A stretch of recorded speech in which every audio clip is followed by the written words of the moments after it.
45,000 people in a city of 200,000.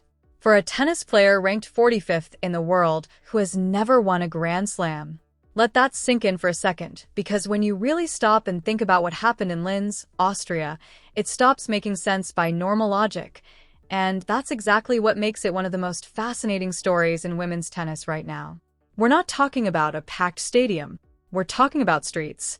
Hotels completely booked out. Restaurants overwhelmed. Filipino flags as far as the eye could see. Chants of Laban Alex bouncing off buildings in a quiet Austrian city that, on any other week, you probably couldn't find on a map without squinting. And while all of this was unfolding, Aryna Sabalenka, the world number one, fresh off becoming only the fifth woman in tennis history to complete the Sunshine Double by winning both Indian Wells and Miami, was sitting somewhere watching it happen on her phone. She had just crossed 5 million Instagram followers, more than any active female player on tour. More than anyone. And yet, somehow, in that moment, it probably felt like the loneliest number in the world. Because the crowd wasn't there for her. Now, before we get into what this all means for women's tennis, let's talk about who Alex Eala actually is, because a lot of people outside the tennis world are just starting to learn her name. She's 20 years old, born in Manila. She came through the Rafael Nadal Academy in Spain, which tells you something about how highly she was regarded as a junior. She broke into the top 30 earlier this year, which is a remarkable achievement for someone her age, especially one from a country that has never really had a presence in professional tennis at this level. But then came Miami. A loss to Karolina Muchova that stung, dropping her back to 45th in the rankings. By the numbers, it looked like a step backward. By any traditional metric, she should have been flying under the radar heading into Linz. And yet, 45,000 of her fans showed up anyway. That's the thing about Alex Eala that no spreadsheet can explain. For the Filipino diaspora, and there are over 115 million people in the Philippines alone, plus millions more spread across the Middle East, Europe, North America, and beyond. Nurses in Dubai, engineers in California, caregivers in Canada. Tennis was never their sport. It was never a sport where they saw themselves. For decades, this enormous, passionate, globally scattered community had no one to cheer for on the women's circuit. And then came this 20-year-old from Manila who could serve, who could fight, who could stand on the same court as the best players on the planet and belong there. The moment she arrived, something was ignited. And now that fire has spread to the streets of Austria. John Isner, speaking on the Nothing Major podcast, put it plainly. He said she's bringing new fans to tennis.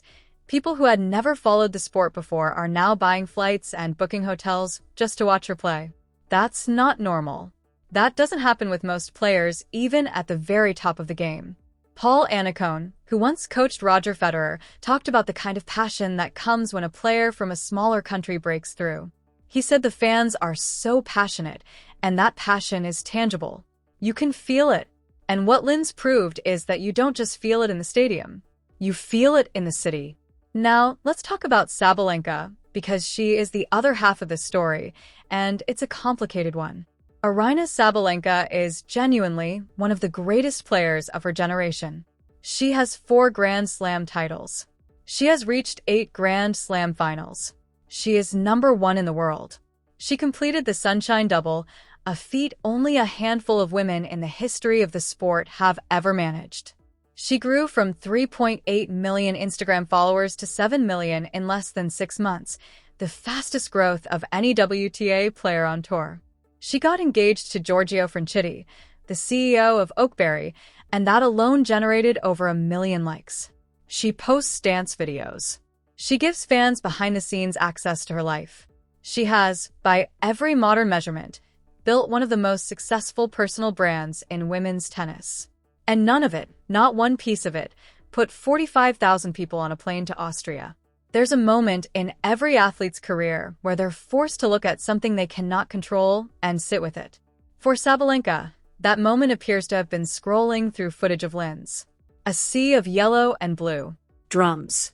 Flags. Grown adults weeping in the stands. An entire city transformed into a festival for someone ranked 45th in the world. Her public response was measured and gracious. Through her management team, She said it's great to see so many fans coming out to support women's tennis. Very diplomatic. Very professional. But the people close to her know what that footage really meant to her, because Sabalenka doesn't just want to be the best on the court. She's always wanted to be the best, full stop. And being upstaged, not by another Grand Slam champion, not by someone ranked above her, but by a player who is still climbing, that's a different kind of challenge. One she can't solve by hitting harder or training longer. One referee, who has worked numerous WTA events, made a point that stuck with me. She said that when players come from countries like the Philippines, the stadium feels like a Davis Cup tie. People aren't just cheering for one player, they're cheering for their country, for their identity, for something much bigger than a tennis match. That's a feeling that cannot be manufactured. You cannot market your way to it. You cannot post enough Instagram stories to create it. It either exists or it doesn't. And for Eala, it exists so naturally and so powerfully that it fills entire cities. Now here's the thing I want you to really sit with. The tension at the heart of this story isn't about rivalry. Sabalenka and Eala haven't even had a defining match against each other yet. The tension is about what we value in sport. Is a player's worth measured by titles? By rankings? By how many people follow them on social media? Or is there something else, something harder to define, that matters just as much? What Linz forced the tennis world to confront is that influence and merit don't always overlap. Sabalenka has earned every single thing she has achieved through relentless work, fierce competitiveness, and extraordinary talent. Nobody is taking that away from her. But Eala has tapped into something that rankings don't reward and sponsorships can't replicate. She has given an identity to a fan base that never had one in this sport.